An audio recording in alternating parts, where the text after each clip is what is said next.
Good evening, everyone, and welcome back to the after show for issue 26 of The Powers That Be. Again, this one was When the Cat's Away, and boy, did us rodents have fun. So, we're going to go around, do stars and wishes, talk about, I don't know, maybe what we want to do next, because we still got some plot threads hanging. So, I'm going to start this time with Matt. What do you got? Well, hey, definitely want to give stars to Julian Ecat for some wonderful, if not horrific scenes that Patrick may or may not have nudged a little bit. What Yeah. what nudging? I mean, really. Well, just he escalated like, okay, so I'm gonna do this. What did you roll? Okay, you pop his head like a zit. It's like, oopsies. But yeah, no, that was fun. And of course, as it's becoming almost old hat at this point, but never really old hat, is to give props to Patrick for just his demented universe that he has us playing around in.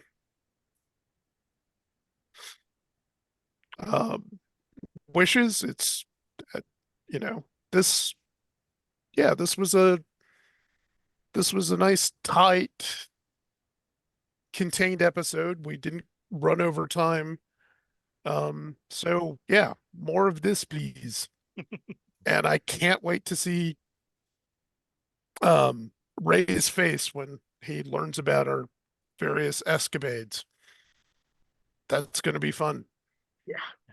There's part of me that's hoping he was watching this episode live, and part of me hoping he wasn't. Yeah, I'm not sure which one's going to be funnier. Right? Yeah. Right, let's go over to ECAT.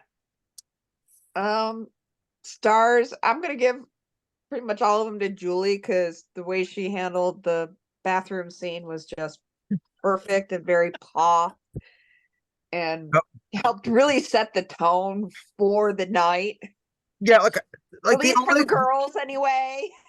the only way it would have made it more perfect, and I'm disappointed myself, is not stopping to wash my hands before leaving the Yeah. bathroom. Yeah, Forensic but evidence? What? Forensic evidence, really? you know, Forensic just evidence shows- to the police. STEM doesn't use that for against you. They know what happened. yeah. I mean, it just goes to show how bloodthirsty the girls really are. We may be the quiet ones, but don't fuck with us. Seriously. Yeah. Wishes, I kind of want to echo Matt first with props to Patrick, but I really liked how tight and concise tonight's was, and would like to see more of that we're sticking closer to the 2-hour timeline kind of thing. Not just because Ray is a teacher, but some of us also have to be at work at 7 a.m. the next night. But otherwise, no, this was a lot of fun. Right. Next, Julie. Everybody was just freaking just fantastic in dealing with these guys, the coming up with a plan, executing, from, staking out, finding them, and then actually putting each and every one of them down in their own unique way, which I just loved. That ultimate atomic wedgie, just damn. Oh my God. I don't even, yeah. And I really liked, you said, the use of the taser, Matt, that was just absolutely fantastic. And yeah, and of course going through and rifling through their stuff, fantastic. And yes, Patrick just rolling with us, being, I don't know, it was a nice combination of, it was a nice organized chaos thing going on. I kind of like that. So yeah. Wishes?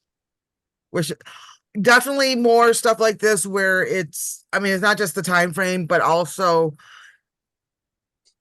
a little bit more kind of discreet, this is what we're going to do. And then we do it. And I like longer story arcs. Obviously but kind of having that sense of completeness and the fact that there was a nice balance of thinky action and role playing all in one. So definitely more of that, because sometimes we get into too much of one of them.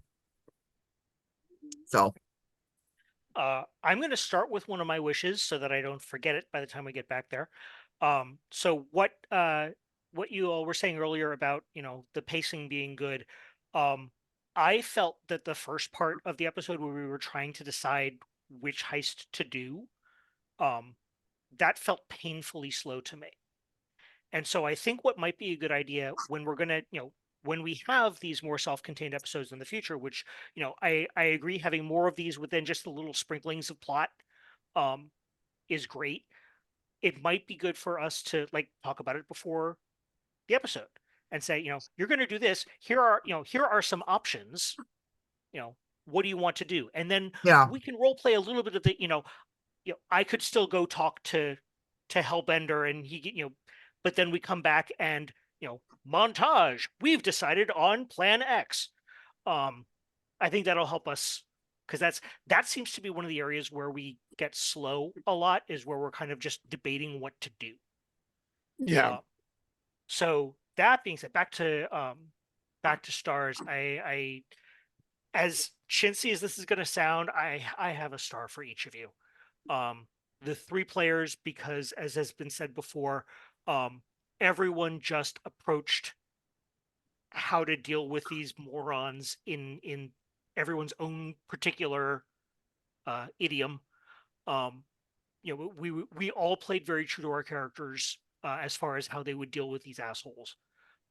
So just I love seeing that. I love seeing combat being more than just I hit him again. So that was great. And I mean, yeah, star to Patrick for just fucking rolling with it. Because this was carnage. I don't think any of us actually expected there to be this much carnage, but we really, once we got it, we got it. So yeah, just excellent. Actually, just sure, what comes next. Obviously, another wish is that that little plot thread that you just dangled oh so delicately in front of me at the end of the episode. That's yeah. I already had plans to come back to that, but I'm glad to see that you were looking at that going, yeah, this should be the next thing. Yeah, yep, that's the next thing. Yep, at least that's the next thing for Crash. I don't want to, you all have story arcs too, and I don't want to get in the middle of those. But yeah. So, and finally, to Patrick himself. Right. So yeah, tonight, since we were dealing with since we were a bit shorthanded, I wanted to put together something where I had a general idea where it was going to go and just try to roll with it and let you guys, decide a lot of the fate of how things were going to work. And that worked out very nicely. The new timekeeping method is working out very well as well. And I like the we should in a start to you for this. I do like the idea that we should kind of discuss some of the plot elements we want to work on in between, because that does actually work very well with this game is a series of comics if nothing else, and so what do we want to cover in the next issue? Some issues are going to be bigger, some issues are going to have some plots are going to go between a couple episodes, like when you have a big fight against big bad guys, that's going to occupy a good chunk of the game, but we should know that in advance and work around that. So I like that very much.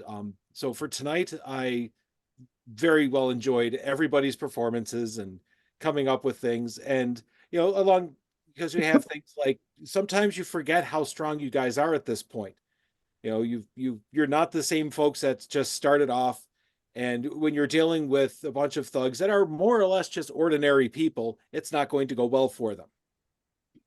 Yeah, so I was thinking about that when you said these guys are pretty normal. Difficulty 4, no, difficulty 4 is actually supposed to be pretty damn difficult.